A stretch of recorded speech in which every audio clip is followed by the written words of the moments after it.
Happy Thursday, everybody, and welcome into Locked On College Football Kickoff Live. That is Kenton Gibbs of Locked On ACC and Locked On Wolfpack, Alex Dono of Locked On Canes. I'm Drake Toll of Locked On Big 12, live from my Nokia 6 today, guys. I was just trying it out. I broke it out, see if it can work, and the audio on it is great, but the video is lacking just a bit.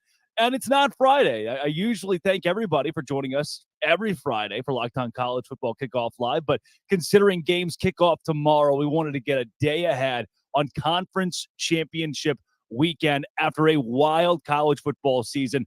Football is over for many schools. There are plenty that aren't going bowling. They packed everything in and ball game. And for many, they're still competing for a college football playoff, and that's so big this weekend, from Alabama and Georgia to even Michigan and Iowa, and tomorrow night, Oregon and Washington.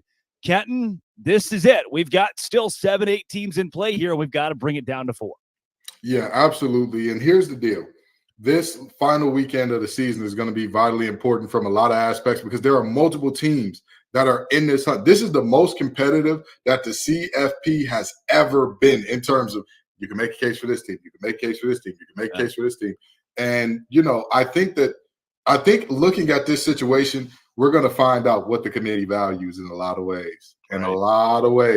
Because do you put a Bama team in if they beat Georgia? You say, well, they have the better win, but you lost to a team that's also on the cusp. Yeah. What do we do there? What do we say there? Or do you value a team, Oregon, Washington? It's about who's trending in the right direction, all this good stuff, all that good stuff. It's hard to beat a team twice. We all know how hard that is. But let's just say Washington does pull off 2 wins. Then what? Where do you put them? There's a lot of questions swirling around this thing. Florida State, if they barely escape with a win against Louisville, even if they dominate Louisville, do they say, well, we know without Jordan Travis you can't compete? Or do they say, you know what? Hey, you did what you got to do. You did your big one. You won all these games by all these points. We got to put you in the playoff. So it's going to be very interesting to see how the committee plays this thing. Because I'll tell you what, if they do a bad enough job, the folks will be screaming, bring back the computers. We got AI now. Bring them back. Yeah. Well, you say that. There almost feels like there is no fear of repercussion, no matter how many people scream, we hate this or this was unfair. That has been the case since the college football playoffs conception, and now moving to 12 teams, you have that to fall back on. This year can just be the wash where we put in 4 teams, we're moving on, we're going to 12. Dono, with that, it makes me think of fan bases like Texas. They've got a road win against Alabama. Their only loss is against Oklahoma at a neutral site on a last-second touchdown. They've got a much better resume than Oregon, who has 62nd strength of schedule. Texas in the top 10. Why aren't the Longhorns getting any love here? Well, I know that, Texas is not going to get in, I don't believe. Now, obviously, if Alabama does beat Georgia, that's where Longhorns fans are going to have the opportunity to go crazy. And I get it, right? Because, there have been years, back when Miami used to be really good, and I thought they were hard done by those old BCS computers that you guys were referencing earlier, where it's really fun to complain about that. Texas would be in an opportunity to complain. Now, to build on what Kenton was saying about this college football playoff committee, not all of them kind of take the same path to that destination, but at the end of the day, the criteria technically is putting in the best 4 teams, who you believe the top teams are, not necessarily the teams with the best resume. So I can understand. And I know Alabama, they lost head-to-head at home against Texas. I get it. But based on the way the remainder of the season is played out, if Bama does get a signature win in the SEC championship game against the 2-time defending national champions, you would be able to strongly argue at the end of the day that even though they've got the head-to-head loss to Texas, Alabama is probably the better team right now. And I can also understand what you're saying about Florida State. Yeah. Florida State, if they, squeak by Louisville, they could end up still getting passed over and not making the top 4. But it's the committee's job to decide at the end of the day who they believe the best 4 teams are to put them in that college football playoff. Now, as a fan, I love the fact that this thing is going to be expanding to 12. I just think it's more fair that way to give 12 teams an opportunity. At the same time, as a media member, we're probably going to miss some of these conversations a little bit, guys, because arguments about, who number 13 is that should have been top 12 are not nearly as fun as, arguing that number 5 or number 6 should have been in the top 4. So a lot of these debates are going to be missed, but there are some opportunities. And guys, you think about the Pac-12 championship game. It's been a hell of a year for the Pac-12. And the Pac-12, as we know it, is over. I mean, what a great final for a conference that's been around for more than a century to die the unfortunate death that conference is dying, and to have two of the best teams in the country going head-to-head for the championship. And I believe, despite what happened, the result of the first game, I do believe Oregon is the better team, and they're probably going to win tomorrow. They're probably going to get into that college football playoff. But Washington is an amazing story as well, and I hate to see the Pac-12 as we know it going away. Yeah, an interesting note on that, Dono. The conversations will be replaced with who wins between Penn State and Ole Miss at a campus site game. And I think those conversations will be so much more exciting than the what ifs or what could have been. Now we get the how does it play out when those teams get their fair shake at a national championship. So we will see the evolution of that going into next season. And to touch on your Texas point, I want to go back to you here, Dono. Should they have just played Western Carolina? And they went on the road and beat Alabama. But what did it mean? What did it do when Alabama gets in the – well, where's your reward for going and winning at Alabama? You might as well have just played Western Carolina. Yeah, no, it's a great point. And again, if I were a Longhorn fan, I would be enraged with the way this thing's probably going to play out. Now, at the end of the day, Drake and Kenton, and this is why they play the games. We're going to find out on Saturday. Is it? I mean, because they did. Texas and Alabama played. Hello. They did. But here's the thing.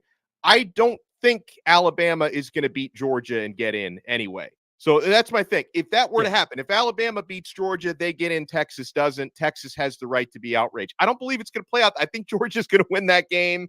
Yeah. Alabama's going to miss out. Texas will also miss out. So those complaints will not be as loud for that reason. But it is absolutely unfair. And that's why we need a 12-team playoff. That's why we need a field that's bigger than the one that we currently have, because there are way too many opportunities for the committee to, for lack of a better phrase, screw somebody over. Like, somebody's going to feel hard done by this, and Texas could be one of those who feels hard done. I mean, Washington, if they lose to Oregon tomorrow, they're going to say, hey, all we did was split with Oregon, and they get into the playoff and we don't. That's probably not, I mean, unless they get blown out tomorrow. But if it's another close game like the one we had first time around and Oregon wins, Washington's going to feel like that's unfair, and they'll have a point. Yeah. Kenton, for you, another matchup that has plenty of controversy around it, and with Locked On ACC, Florida State. If they're undefeated, they took care of business. And there are so many. I cover the Big 12 for Locked On Big 12. There are two teams that had a quarterback start the entire season because of whether injury or being benched. Two teams. This is what college football is, playing through injury. And now, sure, a key injury, albeit, but you can't keep them out undefeated. Let me tell you something. They got a guy that's 6'4" returning punts over there in Tallahassee. I don't care who they have throwing them the ball. We got a very goth version of Drake Toll today, just in case you all didn't know. He went to Hot Topic. He put on the face paint and all that good stuff. He's very emotional about this, and so am I, damn it. Yeah. You can't tell me that Florida State, with Jared Verse, with all of the guys, Kalen DeLoach, with Ventrell Cypress, with all of the guys that they got, you're looking at them saying, they can't compete with anybody without Jordan Travis. Yeah. It sounds good in theory, but there's a reason why we play the games. We cannot penalize teams for having key injuries late. That's never how this thing has worked out, and it can't work out that way this year. All Florida State has done is whoop the wheels off teams week after week after week. And if Jordan Travis's injury was so bad that this team is now so worried, okay, all they did was beat Florida by 9. How many points did Georgia win by this weekend? 8. So wait a minute. All of the injury and all of how bad it was, and you can say all you want about, Georgia rested everybody. Everybody was rested. Sure. Don't matter to me. At the end of the day, you put on film what you put on film. You put an 8-point win against a 6-win team on film. That is not going to be a moment where you can say, this team stood on it, they whooped the wheels off. So to sit up here and criticize Florida State for that, asinine, ridiculous at best, flat out fraudulent at worst. And I'll tell you what, if Louisville wins the game, sure, keep Florida State out, good. They don't belong. If Florida State wins that game, all they have done is go undefeated in the Power 5. You cannot keep an undefeated Power 5 out. I don't care what conference they're from. And I think the committee's going to agree with you. I don't see Florida State, because remember, they're already in the top 4. I don't see them falling out if they win the ACC championship. Like they're going to be, you just got to take care of business. And I agree with you overall. And because I've seen over these last couple of games, I think Tate Rodemaker has grown into that offense a little bit. He's never going to be Jordan Travis. He's never going to offer, the ability to extend plays and make some of the dynamic plays. Florida State's a really good football team. He's got to get the football to their excellent perimeter players, the Johnny Wilsons, the Keon Colemans of the world. Florida State's got a very good defense, which I think is going to give Louisville a really hard time in that championship game on Friday. Rodemaker, he's got to be a really solid game manager to win that game. Now, would that be enough in the college football playoff? I will say that even if Jordan Travis was still there and not Rodemaker, I wouldn't predict Florida State to beat some of the other teams they're going to be in that field with. But do they deserve, if they win that game against Louisville? Yes, they deserve to get in. I believe the committee will get it right. They will put them in. Yeah, and again, they've got not just a win against LSU. They have a beatdown against LSU and a possible Heisman winner in Jaden Daniels.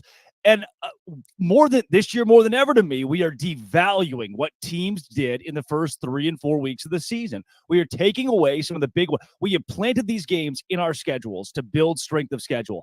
And now when the clock's striking midnight due to some key injuries or due to that one loss in the midseason, those don't seem like they matter. And that's something that plays in so large this week. And speaking of large, Kenton, these spreads, Oregon -10. Texas -15.5 against Oklahoma State. Even Georgia, a touchdown favorite against Bama, and then 21.5 for Michigan over Iowa. What are the odds we get a big upset somewhere in here? I mean, and even a big upset would be Washington over Oregon based on a 10-point spread. Penix is going to get the job done the same way I said he would the first time, and nobody believed me. Washington is going to beat this Oregon team. Oregon bullies a bunch of bad teams, and everybody's all of a sudden, oh, my God, the mighty Oregon Ducks. You can't do nothing with them. Let me tell you something. You can try to change, but that's just the top layer. Homie, you was who you was when you got here. That's what I look at Bo Nix with. That's who I look at him as. You're a good quarterback. He's good. He's been in college for forever and a day. I believe he was in college when Brandon Ayuk was catching passes from Jaden Daniels at Arizona State. That's how long that young man has been in college. But with that being said, when he was in college, Jalen Hurts was throwing to CeeDee Lamb at Oklahoma. Those two guys have been all pro in the NFL for a few years now. That's my point exactly. Bo Nix is not the guy that everybody thinks he is. Penix is. Penix is that. He is phenomenal. He is spectacular. He's playing through injury, making it happen and all that good stuff. I'm going to tell you what, Oregon, they're a good team, very good team. I'm not saying that they're a bad team in any way, shape, form, or fashion. I understand that they've been beating the brakes off teams and it looks like Washington's kind of struggling to get to the finish line. Heed my words. Washington will walk away the Pac-12 champions and they will get into the playoffs. I strongly disagree. And it going back to, here's the thing. By the way, that is as mad as I've ever heard Dono. That was there was some oomph in that. I don't know how mad I can get about a game that's not even happened yet, but I don't see it playing out that way because back in the first matchup, Washington won that game. Oregon beat themselves. I mean, there was some bad fourth down decisions. A college kicker did college kicker things when they could have won the game there. No. And since that time, and I know that there's been more injury issues for Washington, but since that time, Oregon has actually trended stronger coming off of that loss than Washington trended coming off of that win. And that game was in Washington. This game is, in Vegas, neutral site. I'm sure both teams will travel, but it's not going to be the home field advantage Washington had the first time around.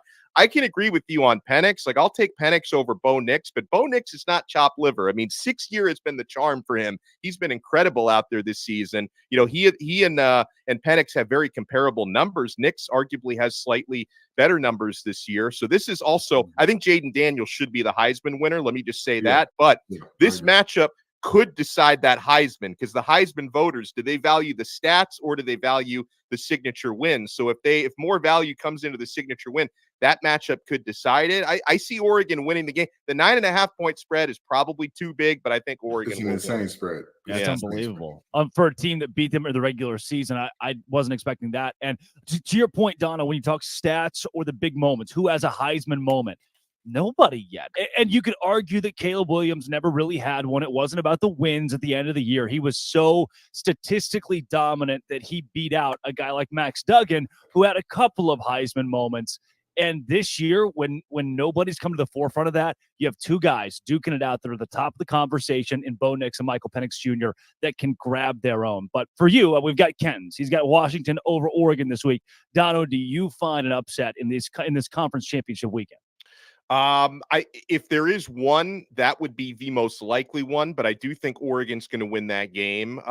Texas is going to beat Oklahoma State, and obviously Oklahoma State, what a Jekyll and Hyde team, right? Because the same team that beats Oklahoma gets blown out by UCF. I think Texas is going to win that game and win big, because for Texas, unless there's just a massive choke job, they know not only do they have to win, but they have to put up style points, guys, in order to have a chance to get to the top four. So Texas is not going to take their foot off the gas pedal if they have the opportunity to blow them out. I don't know. You know what? I've already predicted Georgia's going to win the game, but Alabama, man, I could talk myself into thinking and last week doesn't matter. I know Alabama, they barely beat Auburn. That game is always drunk. And, Georgia Tech against Georgia, I don't really put any stock into that one. So this is a completely new day for both teams. It wouldn't shock me if Saban pulled something off. So I don't know, either that one or Washington, probably the most likely. And listen, Louisville, I still think Florida State's the better team, regardless of who the quarterback is. So I'm not putting a whole lot of stock in the Cardinals in that one. But I would say maybe Alabama has the biggest chance of pulling it off. The first ever self-sell me why. I love that. Yeah. I absolutely love it. And I didn't sell it that well because I didn't have the great confidence. I really didn't.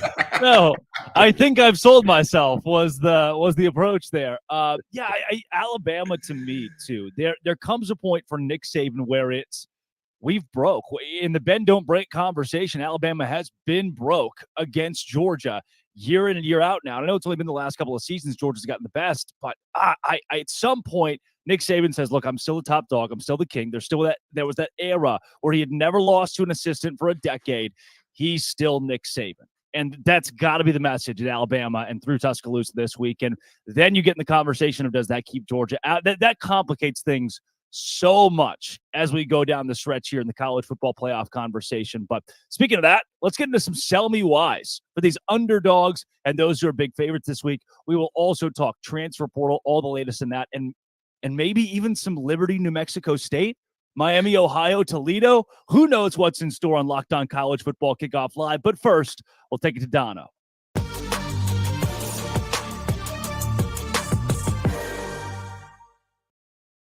Drive and patience. What brings home the winning trophy is also what keeps your ride or die alive.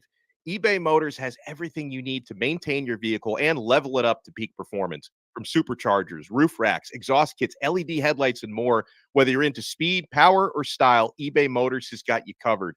With over 122 million parts for your number one ride or die, you'll always find exactly what you're looking for. And with eBay Guaranteed Fit, your part is guaranteed to fit your ride every time or your money back. Because with eBay Motors, you're burning rubber, not cash.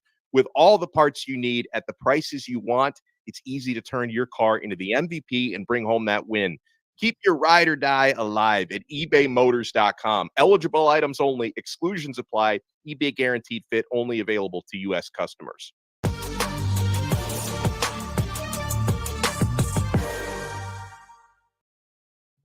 It is time for the best part of the week every week. It's Sell Me Why.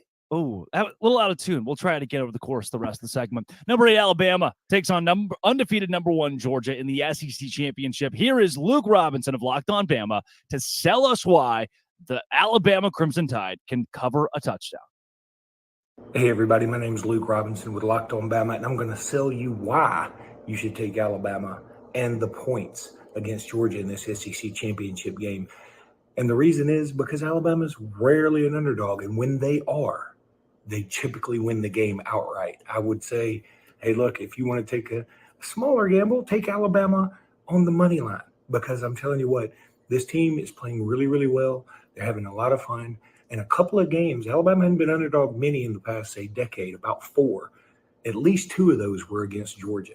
Both of those Alabama won outright. This team like I said, is a little bit different than most other Alabama teams, not quite as the business-like approach, a little bit more fun. A lot of that starts at the top with the quarterback, and I think Alabama's going to march out of Mercedes-Benz Stadium, where they're undefeated, by the way, with a 27-26. You know, I'm not usually sold with this team's having fun, things are going well, you know, we're playing hot, and we're great as an underdog. That doesn't give me a lot of tangible on-the-field stuff. But Kenton, after watching the way that things went down on Saturday, I've seen college football teams do this so many times. They get that skin-of-your-teeth win, the miracle moment, you think, what if? We're just the team of destiny. I think you do have that chip on your shoulder coming into this game after the way they beat Auburn. You know, I think that Nick Saban also has a chip on his shoulder about the way people are talking about Kirby Smart now, because Kirby Smart's beat Nick Saban a total of what? One time now? Is it one? I think twice. I think it's twice. I think it's either way you cut it. Even then, yeah. Either way you cut it, slice it, or look at it here.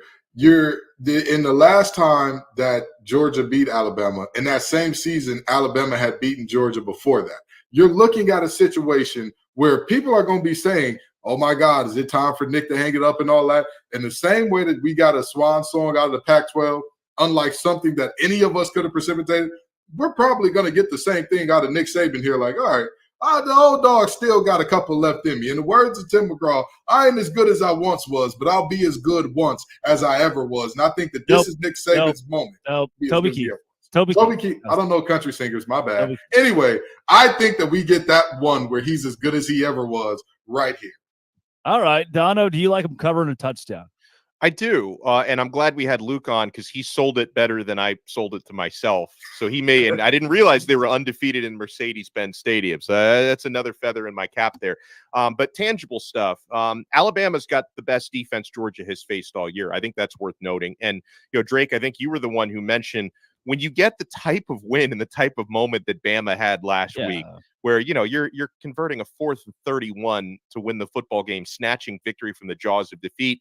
I think that can create like an effect where you feel like you're invincible, right? And most over the years, most Nick Saban teams probably feel that way anyway, but didn't start out that way for this year's Bama team. They had a rocky road for the first, 3-4 weeks of the season, but I think now they believe in themselves. So I'm going to pick Georgia to probably win this game by 3 or 4 points, but I do think Alabama covers. I think the number being about a touchdown is too big because I believe in the way Bama has been trending upwards. Now with Georgia, I think it might have been a good thing for them long term that they missed Brock Bowers for about a month because that caused other playmakers to have to step up and kind of learn how to run that offense without him. So Georgia, to me, I could see them winning a national championship again this year. I just don't think they're going to blow Alabama out. I think it's going to be a close game.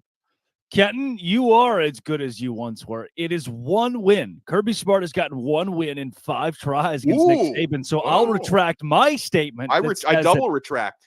Alabama is broke against Georgia. I'm telling you, the only thing that I will say is this. Jalen Milroe demanding the Heisman after that win. My brother in Christ, you were benched earlier in this season. Knock that off. But very seriously, I think that the Kirby has overtaken Nick talk. It's a little overblown. It's a little overstated. Yeah. And I think that Nick is like, oh, don't worry. Y'all forgot who Pops was. I got to spank that baby, put him back to sleep. And Georgia is a very big baby now. That's a very tough one to spank, but we're going to see what happens. Now, Georgia has won almost 30 games in a row. So you can make that, while it hasn't all been head-to-head against Bama, you can make the case that Kirby Smart is the king of college football, at least for now, but he can be dethroned on Saturday without a doubt. 2 other teams that are fighting for college playoff contention in the Pac-12 Championship. Number 5, Oregon. Number 3, Washington. The Huskies won the first matchup 36-33 at home, but now they're 9.5-point underdogs. Here is Spencer McLaughlin of Locked On Ducks to tell us why Oregon can cover as almost double-digit favorites. Oregon is a big 9.5-point favorite against Washington in the Pac-12 championship game. And if they play the way they're capable of, they can cover that number. I'm Spencer McLaughlin of the Locked On Ducks podcast on YouTube and wherever you listen to your podcast. It's Monday through Friday. Oregon is playing better football than Washington. That doesn't automatically mean they're going to win the game. It's the reason they opened as a 7.5-point favorite. And I think the public largely, because of the way Oregon's played the last couple months, has moved it out to a 9.5-point spread.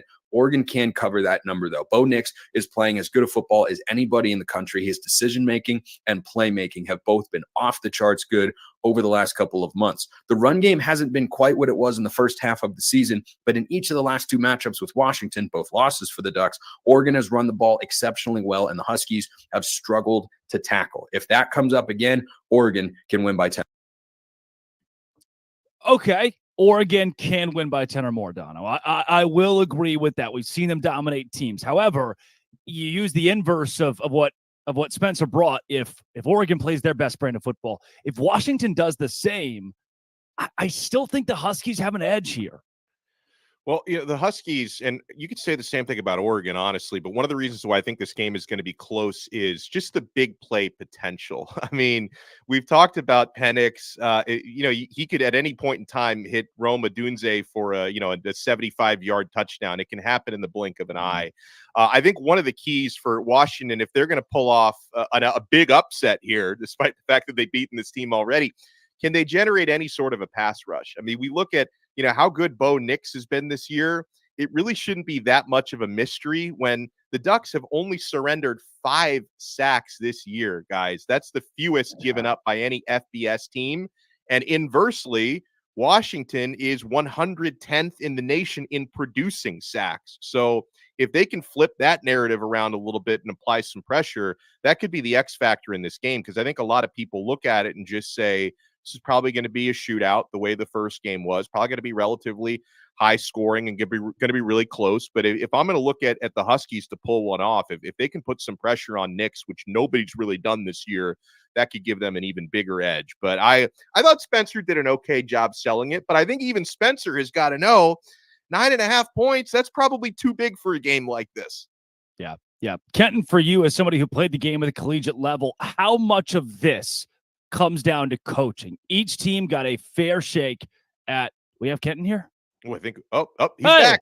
Kenton, Right. how much of this is coaching when you talk about two teams that have already met once before? You played the game at the collegiate level. Yeah. Is it adjustments? Are we going to learn who's better when it comes to the guys with the headsets? Yeah, absolutely. Absolutely. Okay. That's why it's hard to be the team twice. And not only is it the guys with the headsets, you have seen what has success. And generally, it's easy to get lazy and settle in on, hey, we had success with this the first time, let's do it again. That's the thing there. And I'm going to say this. Washington, the Huskies all season have been the Rodney Dangerfield of college football. They get no respect at all, week in and week out. Whenever it's who's primed for an upset, somebody's always screaming, the Huskies are going to lose it this week. They're going to blow it this week. They can't win this game. Do y'all remember the first matchup against Oregon? Got no chance. Oh, this team. Oh, Oregon is right. Oregon's on the road, but I'll tell you what, that's one of the best road dogs you're going to see all year. And lo and behold, they just won the game. I'm going to tell you right now, this Washington team has had it up to here with the disrespect. And I don't know. I'm not going to lie and say I have sources inside that program, because I don't. But I'm going to hope and pray and wish that they have the temperament in that building that is absolutely pissed off, disgruntled, and downright nasty in terms of, y'all still don't believe.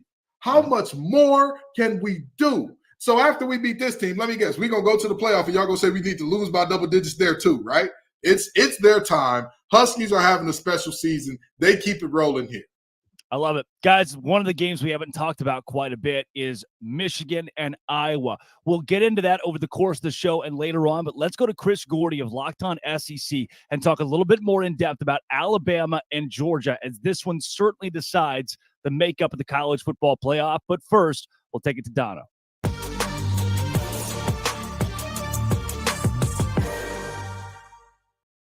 Having so much fun since 2020 on Prize Picks. Prize Picks is the largest daily fantasy sports platform in all of North America. The easiest and most exciting way to play DFS, by the way, because it's just you against the numbers. Instead of battling thousands of other players, including pros and sharks, you just pick more or less than on 2 to 6 player stat projections, and you watch the winnings roll in. Guys, with basketball season here as well, you can now pick combo projections across football and basketball from the Specials League. It's a league created specifically for combo projections that includes 2 or more players from different sports or leagues. For example, you can take LeBron James plus Travis Kelce at a 10.5 combo of 3 points made plus receptions. I love stuff like that. And here's what I love most about Prize Picks. They even offer a reboot policy so that your entries stay in play even if one of your players gets injured. For football and basketball games, if you have a player who exits the game in the first half and does not return in the second, that player is rebooted. Prize Picks is the only daily fantasy sports platform with an injury insurance policy.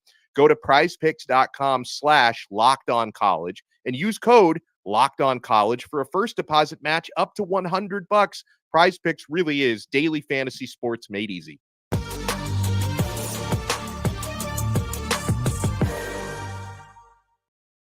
It is our biggest game of the week, Alabama and Georgia.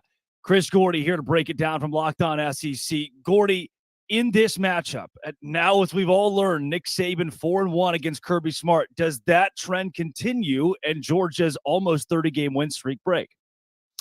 No, I mean, look, as much as we want to talk about, Armageddon with the college football playoff, can Alabama do it? And I've heard some Alabama fans this week, oh, Nick Saban owns Kirby. I mean, he got through once, but it was when, all the receivers went down for Bama. But I just think this Georgia team is on another level. The way Kirby has recruited, their roster is 3-4 deep with 4- and 5-star talent. And look, Bama, give Nick Saban credit. He's done a great job of coaching this team up.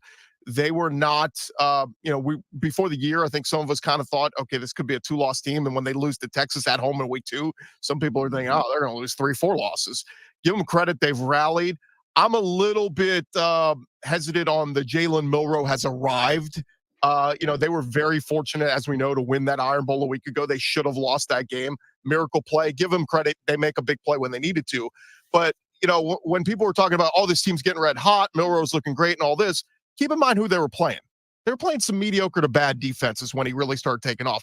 They had to hold on for dear life in the second half against Arkansas. After that, they have a terrible first half against Tennessee. Then they have an awesome second half against Tennessee. But after that, they beat up on LSU, who was one of the worst defenses in the SEC. They put up 49 on a bad Kentucky defense, and then they put 66 on Chattanooga.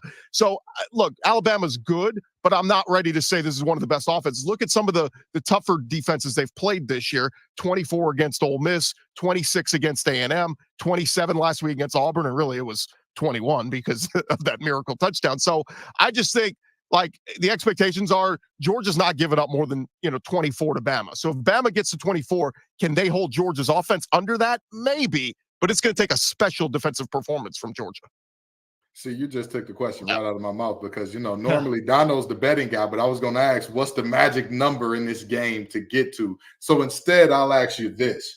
What is Georgia's path to winning and what is Bama's path to winning this game in your opinion?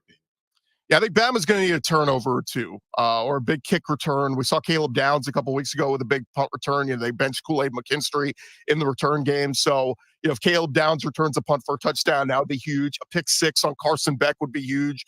Hit for a fumble recovery for a touchdown, something like that. Bama's going to need a big momentum-changing thing. But I do think it's simple. I love to look at the point totals and what we've seen throughout the year. I think if Bama gets to 30 points, they have a great chance to win this game. But that's the problem is Georgia's defense is so strong. People look at the Georgia Tech game a week ago and say, maybe not the best performance from Georgia. They were sitting a lot of guys out. They rested Brock Bowers, Slide McConkey, a lot of guys that weren't 100%. They rested them to try to get them ready for this weekend against Alabama. So, for Georgia, I think just keep doing what you're doing. And by the way, if Bama jumps out to a 7-0 lead, takes the ball down the field, scores first, it doesn't matter because Georgia, and so many teams have done that against Georgia. Tennessee did it. Yeah. Florida did Vanderbilt. it. All these teams have done it. And then Georgia goes, yep, that's it. That's enough. We've made adjustments. We saw what you were running. So it's going to be fascinating. Again, look, I'm not saying Bama doesn't have a chance. I just think this Georgia team is so experienced and so deep that, they're ready for this challenge. I think about this, Gordy, from your perspective as the host of Locked On SEC, because we talk about chaos scenarios in college football.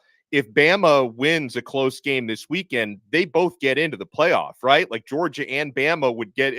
How do you see that breaking down if Bama does win? What's the playoff scenario? I don't want to be anywhere near that decision-making room. I mean, it's chaos. You literally don't know what to do. I mean, I thought Bill Hancock's statement the other day was pretty interesting, where he said, "We are picking the 4 best teams, not the most deserving." If I ask each one of you, what's the best Chinese restaurant you ever ate at, you're all going to have different opinions, right? Like, so best is so subjective. But I think what they're telling us is we've had Georgia at number 1. We think Georgia's one of the best teams. If Georgia loses on a last-minute field goal to Bama, Georgia is still one of the 4 best teams in the country. They're not going to take them out of the top 4 because of that. Now, if Bama wins 50-14, yeah, maybe Georgia's not one of the 4 best teams. But that's what it would take. I still don't know on the Bama debate. I mean, if Texas wins convincingly, if they hammer Oklahoma State, that head-to-head has to matter. We can't ignore that week 2 game and act like it didn't happen. Everybody's like, oh, well, Bama's a much better team now. Doesn't matter. Like, are we judging it off of the season and the resume, or are we just going who we want at the end of the year? And Saban has brainwashed all of us to believe, every year at the end of the year, Bama's one of the 4 best teams. Well, sure. You have one of the top 2 recruiting classes every year. Of course you're one of the best teams. You always are. So it'll be very interesting. Look, I know a lot of people are rooting for the chaos to happen, but God forbid if that happens, this committee is in a world of trouble, because who the hell, somebody's going to get left very disappointed. Gordy, before we get you out of here, we've talked about how the game can play out. How will it? Who wins and how does it go? Yeah, I think we see what we saw this year. I think Alabama comes out, executes. I think they score early. It wouldn't surprise me they get the ball first, take a 7-0 lead. But then we'll see Georgia do what Georgia does. The quick passes out to Brock Bowers and some of their Rara Thomas and some of their weapons they have, and that run game. I mean, Kendall Milton and all the different pieces they've had throughout the year. Dejon Edwards been so good this year. They just bleed you. It's that slow bleed where it's like, God, he just got 6 yards of first down. Oh, it's another 6 yards. And it's just like they just keep the chains moving, keep the clock running. And so, I picked Georgia. I think Georgia scores in the 30s. Wouldn't surprise me if they get to 40 here. Georgia wins something like 41-24. Probably close at half. I mean, if you want to say Bama is hanging around the first half, I just think this Bama defense is not great. Like they're good, but Kevin Steele, he's an average to good defensive coordinator. Saban plays a big part of that. But keep in mind, this Alabama team, we're so used to them winning games, like the Kentucky game a few weeks ago, where they scored 49. In years past, that game would be 49-6 or 49-10. Instead, they gave up 21 to Kentucky. They didn't, get the stops when they need to. They let Kentucky keep putting together drives on them. So I think this weekend, Bama gets not exposed, but we get a reveal of how far ahead Georgia's program is right now, ahead of Alabama. That's Chris Gordy of Locked On SEC. Gordy, thanks for joining Locked On College Football Kickoff Live. All right, thanks, guys. And hopefully I told you why.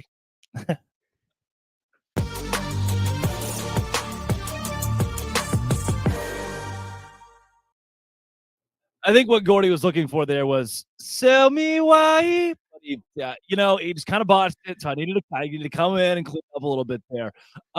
Guys, I know we've talked a lot about this Alabama and Georgia game. One that we haven't gotten to yet, Michigan and Iowa. 21.5-point spread in a game where I don't know if Michigan will score more than 24 points. That's not a knock on Michigan. It is a complete and utter respect to Iowa's defense. Now, will Iowa put up more than 3 points is the big question, I guess. How do you view this one, Kenton? Michigan might not get to 24. They don't need to. I mean, this Iowa offense, it's disgusting. It's bad. It's pretty bad. It's bad when you got to fire your son. It's one of those moments. There's a very big thing also going on at Michigan where a son may need to get fired. And guess what? He's not yet. So, very seriously, I see this as a situation where Michigan, I could see them getting to about 24, 27 points. I don't think Iowa puts up more than 7. So I think that they cover. I could see Iowa covering, but I don't. Their path to win this game is 0 to none. It's slim to none. Slim's got his top hat on with 1 foot out the door. He's doing the smooth criminal lean out the door. So I think that Michigan takes care of business here. Yeah, Dono, I don't think there's anything Iowa can do to win. That can't be the conversation here. But their defense, to me, at least keeps this thing within 21, despite the way Michigan has blown out a lot of teams on their schedule. The very first 2 bets that I put on my bet slip on FanDuel heading into this weekend. I didn't have to think a whole lot about these. And even if one or both of these don't hit, I will have no regrets because they should hit. Under 34.5. I feel very strongly about that in this game. I see the combined score probably being in the 20s, right? And Iowa plus 21.5. Now, with that said, I think Michigan's going to win the football game. I just think that they may not throw the ball the entire game because they'll be playing with a lead, and I think Michigan's defense is going to be rolling. It's going to be a very run-heavy attack from the Wolverines. They're just going to take care of business, and then, Iowa's defense, they can slow Michigan down to a point. They can't score on Michigan because let's not forget Michigan has an incredible defense. I know the storyline for Iowa has been defense because they can't score. Michigan can score, but they've been consistently one of, if not the top defense in the country for most of the season. So, and listen, it's no disrespect to Michigan. I just think that out of the Power 5 championship games this weekend, this to me is the most missable out of them. That if I, for whatever reason, I maybe do some yard work and I don't catch the entire game, I'm probably not going to lose too much sleep over that. But I think Michigan's going to win, but it's going to be a low-scoring game, and they're probably not going to cover. Dono's the maniac doing yard work at 7 or 8 p.m. Eastern time. I wasn't sure if that was a night game, but yeah. Okay, so I'll be doing yard work. All right. Dono's married to the yard work.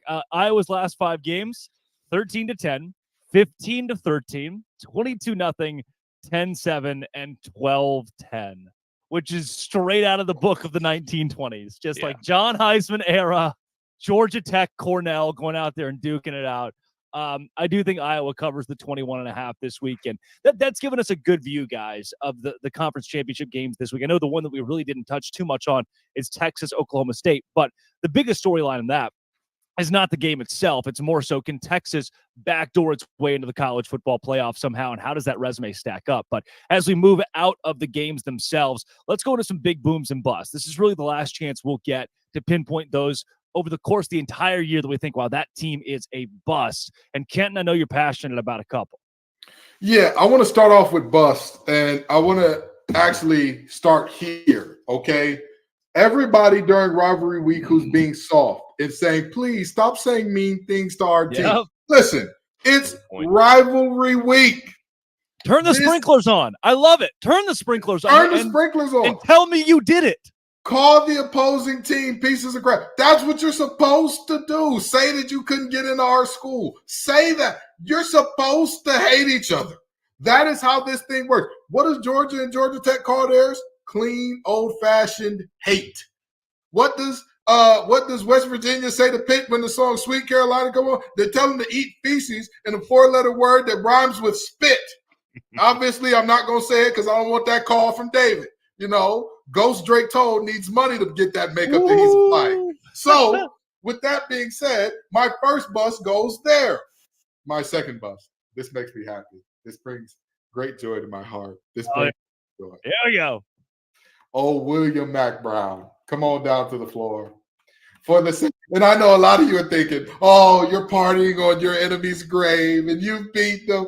Let me tell you something. If a child is younger than 4 years old, they don't know a world where NC State lost to UNC. Let's start there.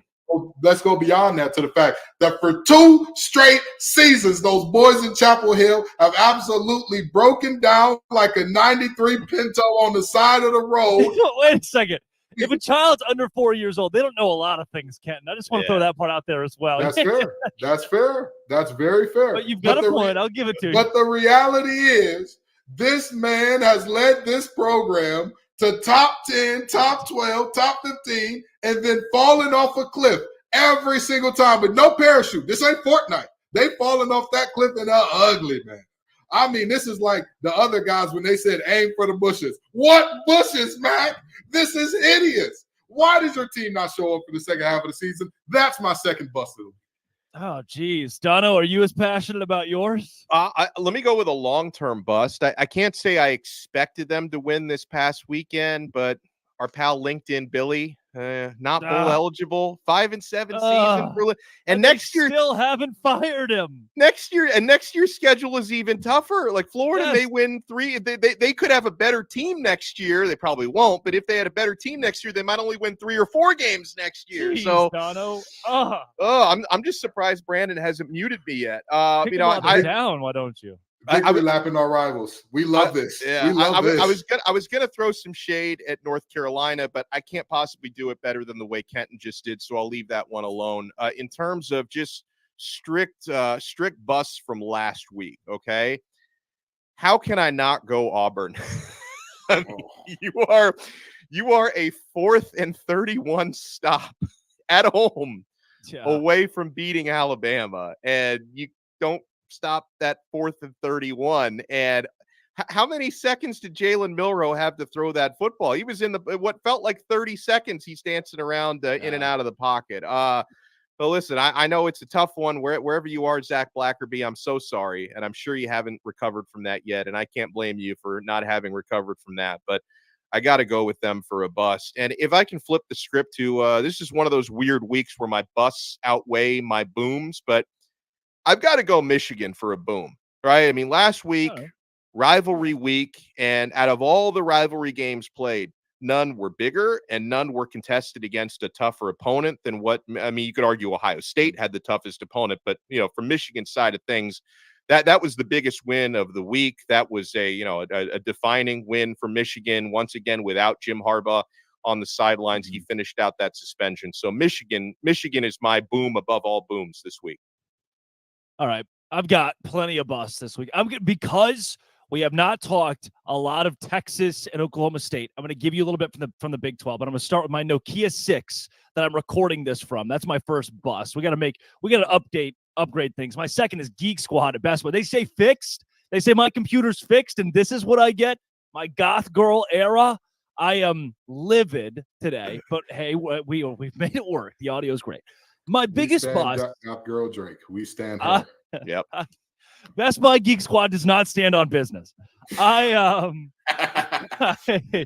am so disappointed with what TCU did this year. You go out, you go win a game in the college football playoff. You go to the national championship, and from there, from the second Pentatonics sang that national anthem, nothing has been the same for the TCU Horned Frogs and Sonny Dykes. They have not looked consistent. They have not looked good. Georgia beat them into submission and then some, to the point where they missed a bowl game after going to the national championship. It's inexcusable. You can't miss a bowl game in the Big 12, especially the parity of the league this season. Plenty of beatable teams, plenty of games that they lost they should have won. TCU is a massive bust, possibly long-term. Another one, the Baylor Bears, who went 3-9. The AD comes out and says, hey, we have standards here. Is your standard 2-10? Did you just clip it? Did you just barely get above that standard? And then your excuse for not firing the coach is, you know what we'll do? We'll fire all the assistants. Well, you already did that.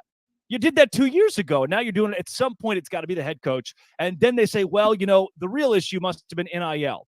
You claim to be the number one team in compensation in NIL in the entire Big 12.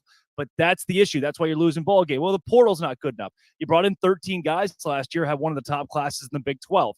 At some point, something's got to give. You're serious about sports, and you make a change. And there are a lot of schools in the country dealing with the same thing right now that decided, you know what? This is not the offseason. We're going to make a change. So they didn't. Another bust.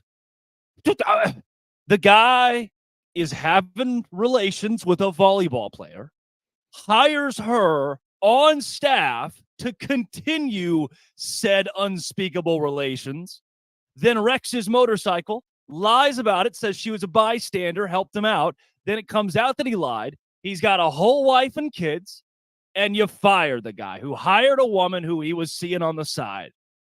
And then you rehired the guy. That was a shocker for me. I couldn't believe that.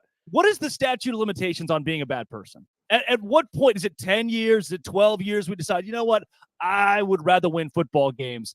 And look, I know 90% of Arkansas fans are very excited about this move because they care about one thing, and that's winning football games. But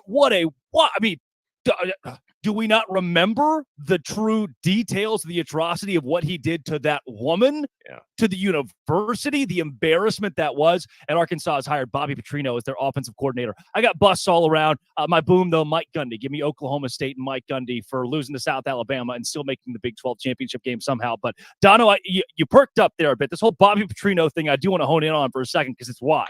Well, I just want to say that obviously in the coaching carousel, because you even mentioned it, when it comes to teams who ultimately have to hire coaches and the fan bases that react to those hires, the most important criteria usually is get me somebody who can help us win. And we do see very commonly, no matter what level of football, college, professional, you can burn a lot of bridges and still get opportunities. The coaching fraternity is a weird thing like that, but you usually don't get that second opportunity at the same place where you burn that bridge. That's the shocking thing. Like, Petrino has gotten a lot of jobs since, the first go around at Arkansas. He's got a lot of different jobs since then, which is just the reality of college football. The shocking thing to me was to get the job back there. That was what I couldn't believe. Yes. College football is look at Hugh Freeze, who's in the same division where he was calling escorts on a university phone. Right. How quick we forget because he beat Alabama a couple times. I mean, I don't think it's a matter of forgetting. I can't remember what NFL scout it was, but they said if Hannibal Lecter could make tackles and ran a 4.3, we just say he had an eating problem. I mean, that's the reality of what we're looking at here. This isn't. Let's stop playing like this is a Mr. Moral situation here. This is more so a team morale situation here, because at the end of the day, the only thing that matters is everything that matters, and that's winning. That's it. That's, we talk about, hey, we want to make your son a better person. We want to make him a better. Yeah, do your Jameis Winston. Eating W's is what matters here. Yep. Everybody sits on the couch and says, hey, we're going to make your son a better man. We're going to make him a better player. We're going to make him all the good things when he comes to our university. And 9 times out of 10, if that kid is too slow, if that kid's arms aren't as long as they thought they were, if he isn't as quick, if he isn't as fast, what happens? He gets discarded on the island of misfit toys, just like anybody else. Let's stop playing like this is a moral operation. This is an operation that's based on, can you get the job done? Will you get the job done? And that's it. That's it. Have you got that job being winning? There's not a moral aspect of that. The job isn't to be moral. Absolutely. The job has nothing to do with morality. We see in basketball, we see Patino back at the high level. Like, it does not matter. We saw Godfrey go somewhere else and get another job and get another university in trouble. These people Dave don't Bliss. care. They don't care. Dave Bliss was blaming a dead guy for Beard at Ole Miss. The reality is, we're looking up and seeing more and more these teams no longer need to. The news cycle works so quickly that it doesn't matter anymore. It's like, oh, no, we got to fire this person because they're bad. We'll put them on a 2-year isolation. We'll probably get them back if we need them back. Because make no mistake about it, if Kiffin wasn't working out at Ole Miss, you don't think that they would have gave Hugh Freeze the call? Absolutely they would have. But it's working out for them, so they're like, yeah, we're good people. We don't want that Freeze guy back. Yeah. From the Liberty School of Coaching Rehab. It's Alabama or Liberty. It depends on how bad your infraction was. Either Alabama or Liberty. And then you go to Ian McCaw, the AD at Liberty. Was it Baylor in 2016? And it's the Liberty School for Rehabilitation if you're in sports. Coming up, let's pick some of these conference championship games this weekend. But first, we'll hear from a very valued sponsor, eBay Motors, Dono.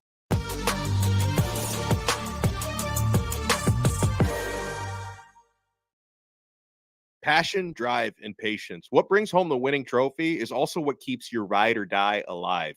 eBay Motors has everything you need to maintain your vehicle and level it up to peak performance. From superchargers, roof racks, exhaust kits, LED headlights, and so much more. Whether you're into speed, power, or style, eBay Motors has got you covered. With over 122 million parts for your number one ride or die, you'll always find exactly what you're looking for. And with eBay Guaranteed Fit, your part is guaranteed to fit your ride every time or your money back. Because with eBay Motors, you're burning rubber, not cash. With all the parts you need and the prices you want, it's easy to turn your car into the MVP and bring home that win. Keep your ride or die alive at ebaymotors.com. Eligible items only. Exclusions apply. eBay Guaranteed Fit only available to U.S. customers.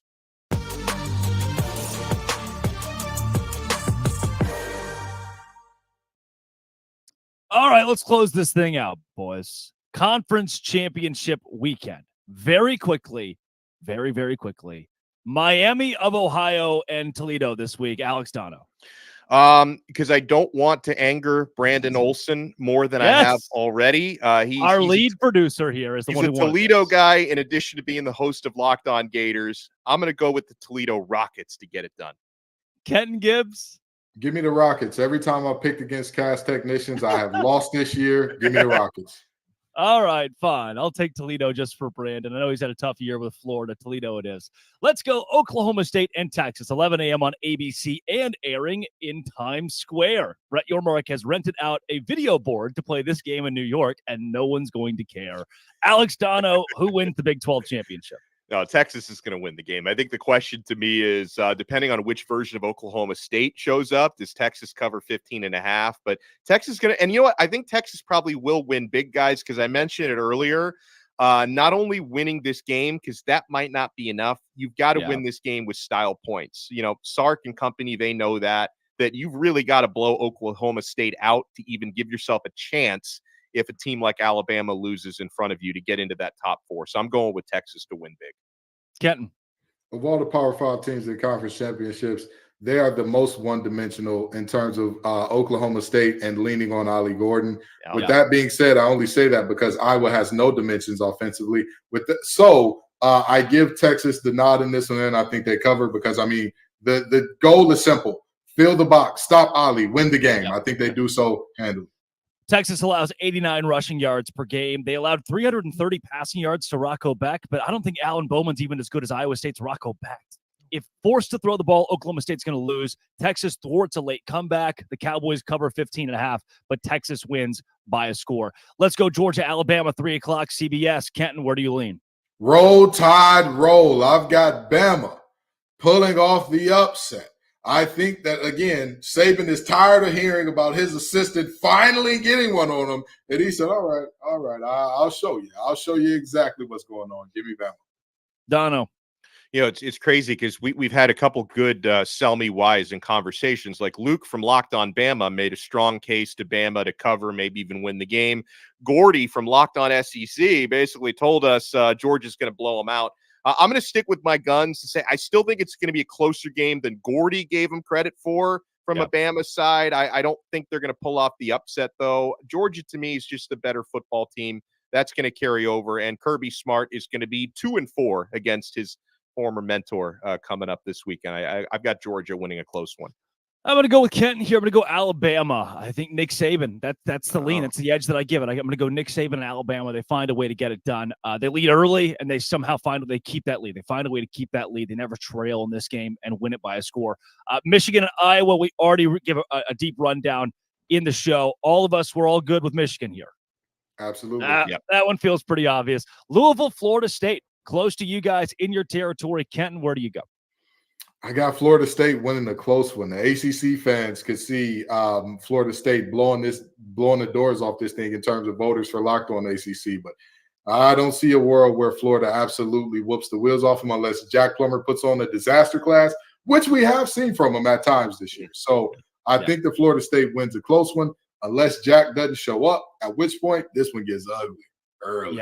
Yeah. I'm going to go Florida State as well. I think they win it by 10 in the end. They find a way to get it done by double digits. They need to make a statement. They feel a need to make a statement to stay in the college football playoff. Dono, are you going with the Seminoles as well? Yeah, I'm going with the Seminoles. I think this is a game where they can lean pretty heavily on Trey Benson and their running game, and where Rodemaker just don't make too many mistakes because you got a lot of talent on the perimeter. And Florida State's defense is really good, fellas. So, I think Florida State wins this game. They probably still cover, but, I root for chaos, so I wouldn't mind seeing Louisville play. And I'm also a Miami guy. I'm not going to hide my true colors. So I wouldn't mind seeing Louisville pull it off, but I think Florida State gets it done. The most level-headed Miami fan. Yeah. The big one on Friday night, guys, not on the CW, oddly enough. It's on ABC. Number 5, Oregon. Number 3, Washington in the Pac-12 Championship. Dono, who wins this rematch? Oregon, they win the rematch. Now, funny enough, this is out of all the conference championship games, at least the Power 5 ones, this is the only rematch. This is the only rematch in the Power 5 conference title games. It's hard to beat a team like Oregon twice this year. Last time was in Washington. Oregon shot themselves in the foot, could have won a close game. This time they win a close game in Las Vegas, and they get into the college football playoff. Kenton, come on, say Huskies. You know what I got? You know I got the Huskies. I've got the Huskies winning this game because, again, they were underdogs in the first game. They've been picked as a team to be upset multiple times this year. Again, the disrespect has got to stop at some point in time. They put an end to – well, actually, they won't put an end to it because after this, they'll be underdogs again in the playoff. And that's all right with them. They'll enjoy being the Rodney Dangerfield of college football all the way up to a natty, hopefully, for them. I don't see them winning that much. But I got them beating Oregon today, or Friday, rather.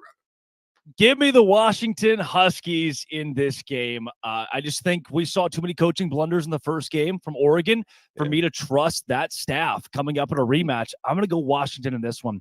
That is Kenton Gibbs of Locked On ACC and Locked On Wolfpack, Alex Dono of Locked On Canes. Just want to say, guys, it's been a pleasure this whole season. You're both pros, and to work with you every week covering all of college football has been great. Kenton, thank you.